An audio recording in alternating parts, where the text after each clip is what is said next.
হাসিটা মনে হয় যে কোটি টাকা মূল্যের হাসিটা মর্ষ নিল। এটা আসলে অনেক আরামদায়ক, খাইতে পারে আসলে শহরের মানুষ। জীবনের আনন্দ খুবই ক্ষণস্থায়ী এবং প্রায় তারপরে দুঃখ নেমে আসে। জীবনের অর্থ হলো দায়িত্ব, সততা, পরিবর্তনশীল যাত্রা ও দুঃখ কষ্টের অবিরাম নির্মম প্রচন্ড আক্রম। আপনি এমন একজন পিতা, স্ত্রী বা বন্ধু পাবেন না যে যিনি সমস্যা মুক্ত। আল্লাহ তাআলা চেয়েছেন যে পৃথিবীর দুইটি করে বিপরীত জিনিস দিয়ে ভরপুর থাক, যেমন ভালো মন্দ, পাপ পুণ্য, সুখ দুঃখ। প্রতিদিনের জীবনটা আমাদের আসলে এইভাবেই অতিবাহিত হয়ে থাকে। খেটে খাওয়া যে মানুষটিকে দেখতে পাচ্ছেন সামনে, এই মানুষটির হাসিটা মনে হয় যে কোটি টাকা মূল্যের হাসিটা দিয়ে দিছে। কোটি টাকার ইনকাম করার পরও মানুষ আসলে মনে সুখ শান্তি ভালোবাসা নিয়ে চলতে পারে না। প্রকৃতির এই সৌন্দর্য যেন বৃষ্টি আসার পরে মনোরম এই দৃশ্যগুলো অসাধারণ হয়ে উঠছে।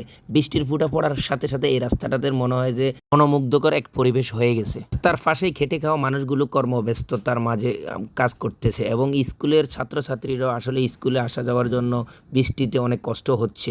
সামনে আমার এক প্রিয় ভাইকে আমি সামনে পেয়ে সে তো মোড় ঘুরে ফেলছে।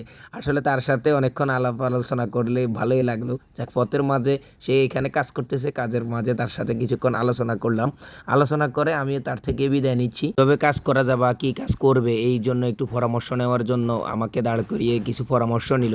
তার সাথে আলোচনা করে যাক ভালোই লাগলো। আমার দিন শেষে আমি এক জায়গায় যাচ্ছি, যাওয়ার পথে তার সাথে দেখা হয়। যাক, আমার রাস্তার পথটা অনেকটা ভালোই লাগলো। কোন দাঁড়িয়ে থাকলাম, গাড়ির জন্য অপেক্ষায় আছি। গাড়ি আসতেছে, গাড়িতে উঠে আমি চলে যাব আমার গন্তব্যস্থানে।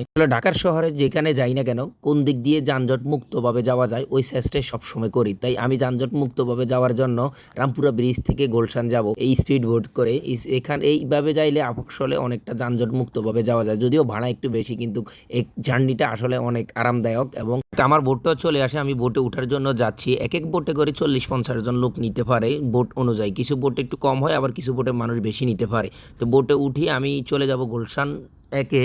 যাওয়ার পথে হাতির ঝিলের কিছু দৃশ্য তুলে ধরলাম আপনাদেরকে। আসলে হাতির ঝিলের এরিয়াটা অনেক ভালো লাগে। এখানে ঘুরতে হাজার হাজার মানুষ প্রতিদিন আসে, তবে ছুটির দিনে সবচেয়ে বেশি মানুষ এখানে ঘুরতে আসে। বিশেষ করে কারণ বাজার, নিকেতন, পুলিশ প্লাজা আর গুলশান একের দিকে যারা যায়, এখান থেকে টলার যোগে আসলে যারা যাতায়াত করে খুবই কর্মঘণ্টা বেঁচে যায়। কোনো যানজট পড়ে না, যানজট মুক্তভাবে এখান থেকে আরামসে তারা যাতায়াত করতে পারে। আমিও চলে আসলাম গুলশান একে। গুলশান একে যাওয়ার সময় রাস্তার পাশে অনেক সুন্দর ফল নিয়ে উঠছে। এখানে ফলগুলা দেখে ভালোই লাগলো। গ্রামীণ কিছু ফল এখানে পাওয়া যায়। ফলগুলা হচ্ছে আমরা গ্রামের ভাষা বলে থাকি ঢেউয়া, তারপরে জাম। শহরে পাওয়া যায় না এমন কোনো জিনিস নেই। টাকা থাকলে সকল কিছু কিনে খাইতে পারে আসলে শহরের মানুষ। চলে আসলাম গুলশান 1 নম্বরে। এখানে অনেক মানুষের আনাগোনা, কারণ এখানে বড় বড় কোম্পানিগুলোর সকল কেন্দ্রীয় অফিসগুলো এখানে, বা বিভিন্ন কাজকর্মে মানুষ ব্যস্ত থাকে। আসলে শহরে তো মানুষ কোনো বেকার থাকে না, এখানে প্রত্যেকটা মানুষ প্রত্যেকটা নিজ নিজ কর্মস্থানে নিজ নিজ কর্ম নিয়ে ব্যস্ত থাকে।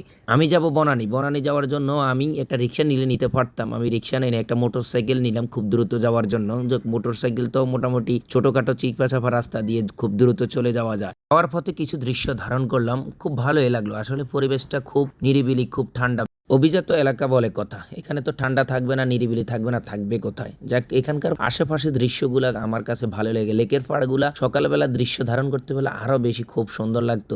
আমি দুপুরবেলা যাচ্ছি এই পথ দিয়ে, এই পথের দৃশ্যগুলো আমার কাছে না ধারণ করলে আমার কাছে ভালো লাগতো না। দৃশ্যগুলা দেখতে খুবই অসাধারণ। আসলে ভিডিওর মাধ্যমে যতটুকু দেখতে পাচ্ছেন, বাস্তবে কিন্তু এইখানকার পরিবেশটা অসাধারণ। আসলে অসাধারণ হবেই বা না কেন, এখানে কিন্তু সকল ধনীদের এলাকা। আমিও আমার কাজের গন্তব্যস্থলে চলে আসলাম একটা অফিসে, যে অফিস থেকে আমি আজকে একটা চুক্তিপত্র কমপ্লিট করব। এই কোম্পানির সাথে আমি চুক্তিপত্র করলাম, তাদের একটা কাজ নিলাম কনস্ট্রাকশন সাইট কাজ করার জন্য। তাকে এখান থেকে আমি বিদায় নিয়ে চলে যাচ্ছি। আমি আজকে এই পর্যন্তই। আল্লাহ হাফেজ, ভালো থাকবেন, সুস্থ থাকবেন।